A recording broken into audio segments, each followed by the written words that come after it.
Hi dear students. Today we are going to learn poem from 7th standard English book, term 1, unit 2, poem The Listeners, written by Walter de la Mare. Walter John de la Mare was a British poet, short story writer and novelist. He was born on 25th April 1873, Charlton, Kent, England. He is the best remembered for his works for children, the poem The Listeners, and for a highly acclaimed selection of subtle psychological horror stories. He was a poet and novelist with an unusual power to evoke the ghostly moments in life. His novel, Memoirs of a Midget, won the James Tate Black Memorial Prize for Fiction in 1921 and the Carnegie Medal for British Children's Books in 1947. He was married and had 4 children, and he lost his life on 22nd June 1956 in Twickenham, United Kingdom. Let me read the poem once for you children. Listen carefully. The Listeners. Is there anybody there? Said the traveller, knocking on the moonlit door, and his horse in the silence champed the grasses of the forest's ferny floor. And a bird flew up out of the turret above the traveller's head, and he smote upon the door again a second time. Is there anybody there? He said. But no one descended to the traveller. No head from the leaf-fringed sill leaned over and looked into his grey eyes, where he stood perplexed and still.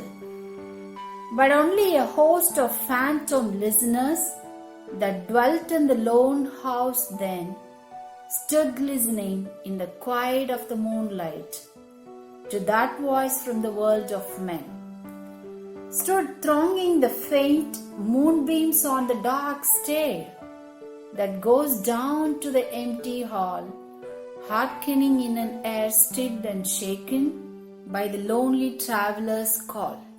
By Walter de la Mare. Before we start the abridgment of the poem, which means the summary of the poem, let's learn few meanings which will help us understand the poem easier. Moonlit, brightened or lighted by the moon. Champed, chewed noisily. Ferns, flowerless plants. Turret, a small tower extending above a building or castle top. Smote, knocked, descended, came down or came out. Sill, beam, that is window beam. Leaned, bent or tilt. Phantom, ghost. A host of phantom, a group of ghosts or a collective noun of ghost. Dwelt, lived. Faint, dim or dull. Moonbeams, a ray of moonlight. Stirred, moved slightly or disturbed. Okay.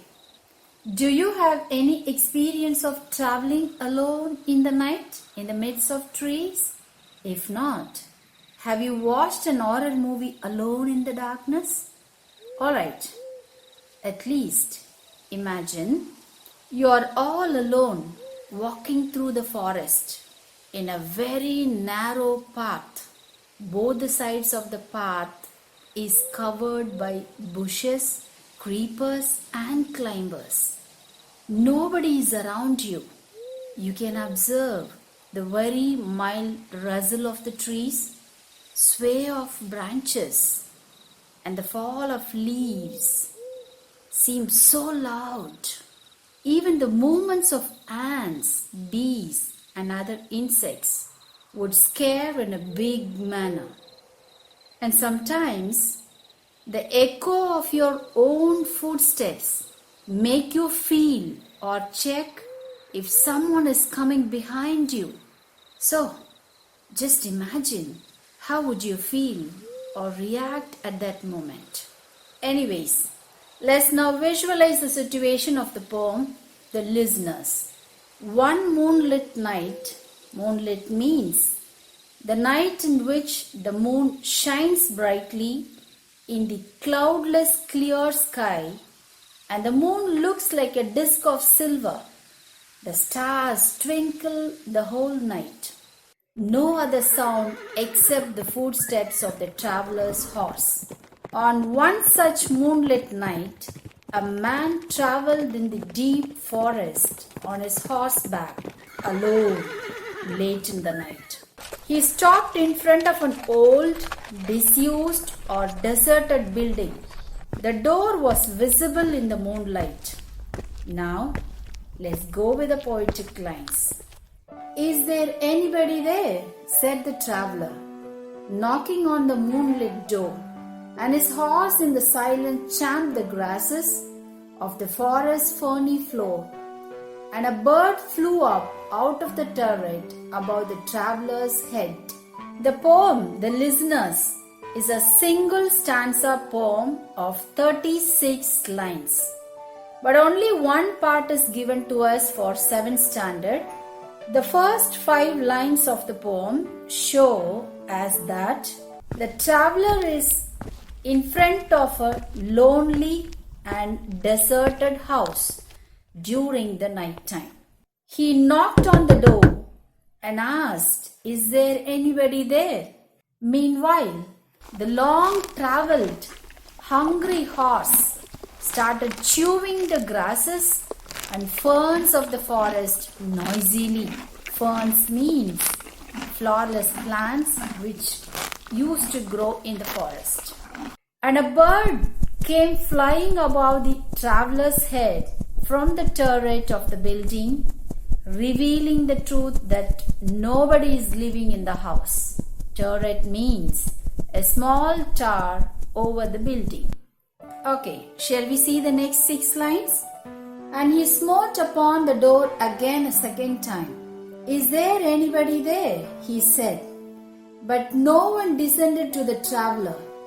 No head from the leaf-fringed sill leaned over and looked into his grey eyes, where he stood perplexed and still. Now the traveler smote on the door means he knocked hard and louder on the door again a second time and repeated the same question, "Is there anybody there?" But nobody opened the door or came out to meet the traveler. No head peeped through the leaf-fringed windowsill. What do you mean by leaf-fringed windowsill? The window beams of the house that are covered with the plants like climbers and creepers that grew over there. It was almost like decorated with the leaves. And he leaned or bent over and looked into the grey eyes.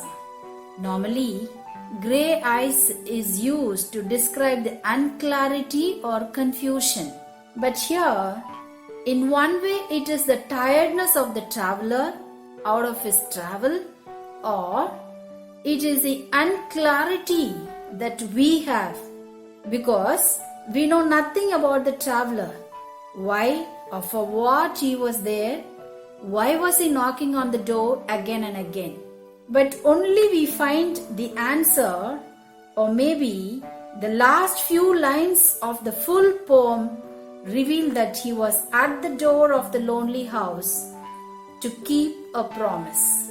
But still, we don't know what promise was that. Okay. He stood confused and still because nobody responded to his knock or to his call. He was confused and he stood there still without any movements. Let's see the next 8 lines. But only a host of phantom listeners that dwelt in the lone house then stood listening in the quiet of the moonlight to that voice from the world of men, stood thronging the faint moonbeams on the dark stair that goes down to the empty hall. hearkening in an air stirred and shaken by the lonely traveler's call. Here, the traveler feels or perceives the presence of a host of phantom listeners, which means a large number of ghosts or spirits of men who lived in that house. They stood listening to the traveler's voice. Again, the traveler feels that they stood crowded on the dark stair that led down to the empty hall. It was visible in the moonlight or in the rays of moonlight, and they were listening attentively or meticulously in the disturbed atmosphere by the traveler's call. Here we come to the end of the poem part given to us. Let us analyze the poetic devices in the given poem. In the fourth line, we see the alliterated words. Alliterated words are, the first letter of the words are same. Of the forest ferny floor, and a bird flew up out of the turret. The first part we see forest starting with F, ferny F, floor F. So these three F's are alliterated words. Coming down, leaned over and looked into his grey eyes. It is a metaphor. What do you mean by metaphor? Metaphor is a poetic device used to compare two unlike things.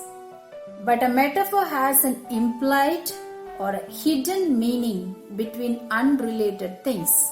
But here we don't use words such as like or as. Here the grey eyes are compared. So the line is called metaphor. Moving down again, but only a host of phantom listeners. Again this line is metaphor. The listeners are compared like phantom listeners. Moving down to the line, to that voice from the world of men. The world of men refers to the traveler, but the ghosts which live in the house are supernatural. They do not belong to the earth. The world of men means the traveler who belongs to the earth. And lastly, hearkening in an air stirred and shaken.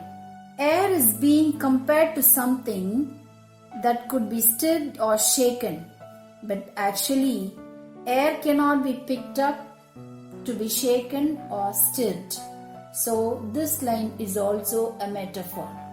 In the above three lines, stood listening in the quiet of the moonlight to that voice from the world of men, stood thronging the faint moonbeams on the dark stair. We see the word stood is repeated. It is the deliberate repetition of the first part of the sentence for the artistic effect, which is called anaphora. Let's see the rhyme scheme now. The first four lines, "Is there anybody there?" said the traveler, knocking on the moonlit door, and his horse in the silence champed the grasses of the forest ferny floor, and a bird flew up out of the turret. Traveler, the rhyming is A. Moonlit door, it does not rhyme with the traveler, so the rhyme scheme is B. Grasses, again it does not rhyme. C. Once again, the word turret does not rhyme with any of those the above ones. Then it is mentioned D.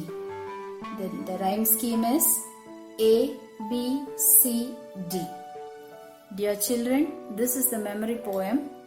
So read the lines repeatedly until you memorize them. Study well. Happy learning. Thank you.